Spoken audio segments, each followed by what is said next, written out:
I got my PhD from College Park in 1998. I'm a double E major, did my BS, MS, PhD, all in electrical engineering.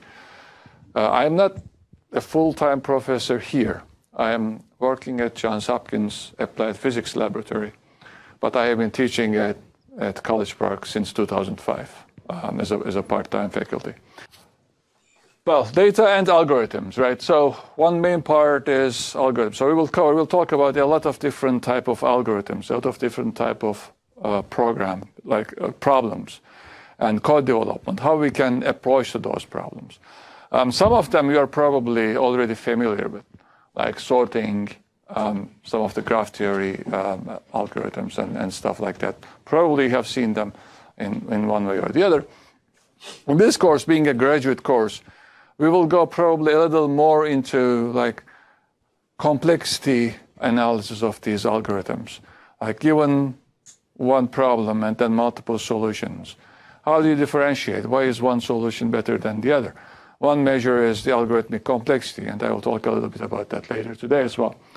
The other part that we will talk about is proving that an algorithm works.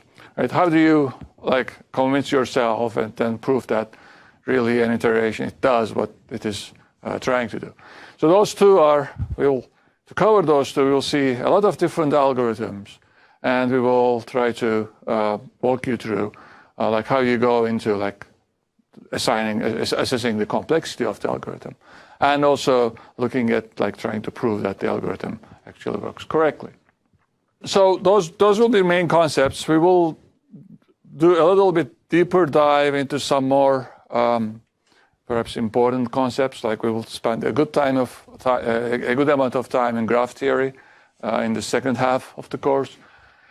We will talk about things like techniques like dynamic programming and greedy algorithms, greedy approaches. All right, so in a nutshell, what we are trying to teach in this course is, given a problem, how can you approach the problem? How can you think? And it does not have to be the exact same problem that we cover here, but perhaps some of the concepts that we teach here will be useful. Perhaps you can form some similarities in your later jobs, in your like professional life, so that you can make use of these same ideas and then maybe with some changes apply them to different problems. So I expect by the end of the course, you'll be able to implement algorithms and implement proper data structures and apply this for different type of problems.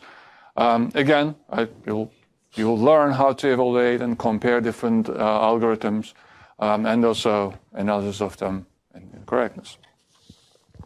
So an algorithm, you can define it in many ways, but think about it as a computational procedure. Right? It has some inputs, and it gives you an output. So it's a sequence of steps, just a description of what you want to do. Given these inputs, it will give you an output. It cannot be ambiguous. Right?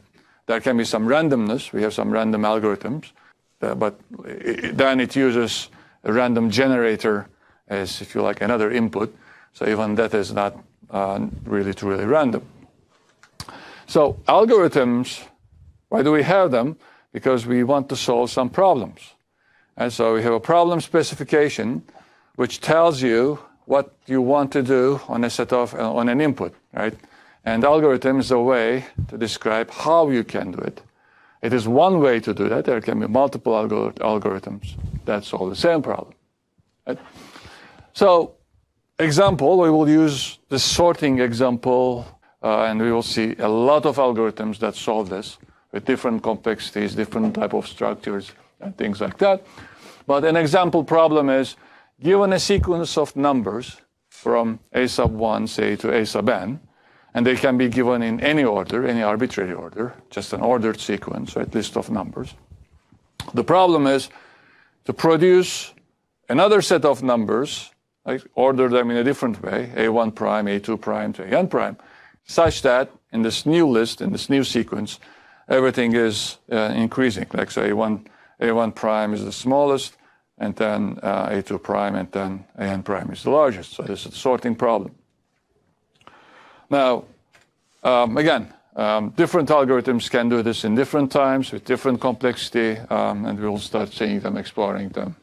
And we will look at a lot of other problems as well. So some of the problems that we will look, right, when we cover the graph theory toward the end, we will be dealing with things like, okay, given a street map, right, and you know distances between intersections, and how do you find the shortest distance from one point to another point? Okay, a similar problem presents itself with some variations in a lot of different contexts, right? In networking, that doesn't become a street map, but that becomes the network topology. So then how do you find the best route from one network, say one computer, to another computer in the network, the shortest path? Another interesting problem, right, not related to the previous ones, is suppose I'm given two sequences, which can be long. How do you find the longest common subsequence of them? These sequences can be, for instance, some DNA sequences.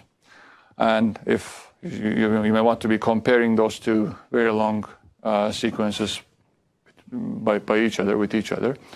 And if there's a pretty long subsequence that is common to both of them, then pretty much then maybe there's a commonality between those two species, right? So how do you find what's an algorithm that will give you that? And by subsequence, we mean in this problem something like this, right? If I have A, B, C, D, E, F is my original sequence, then letters or entries, elements taken in arbitrary spaces, but without altering the order, is a subsequence. For instance, B, E, F is a subsequence of this one.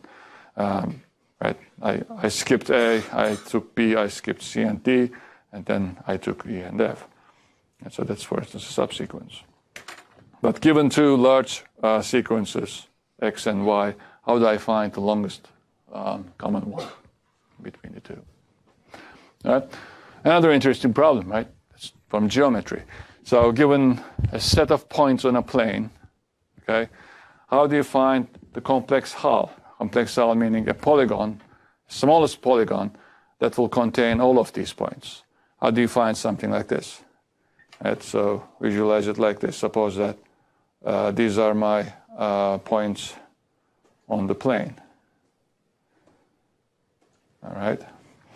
Now I want to draw a polygon so that all of them is inside that polygon. Like visually, I can do that, right? Visually, it is pretty straightforward. It will be something like this. But if I'm given just the XY coordinates of these points, how do I come up with something like this? Right? Yeah, so that's the beauty. So there are a lot of these type of interesting problems out there. Some of them have known solutions. Some of them have no known solutions, or no known solutions that do that in a given complexity. And the algorithms are really those solutions.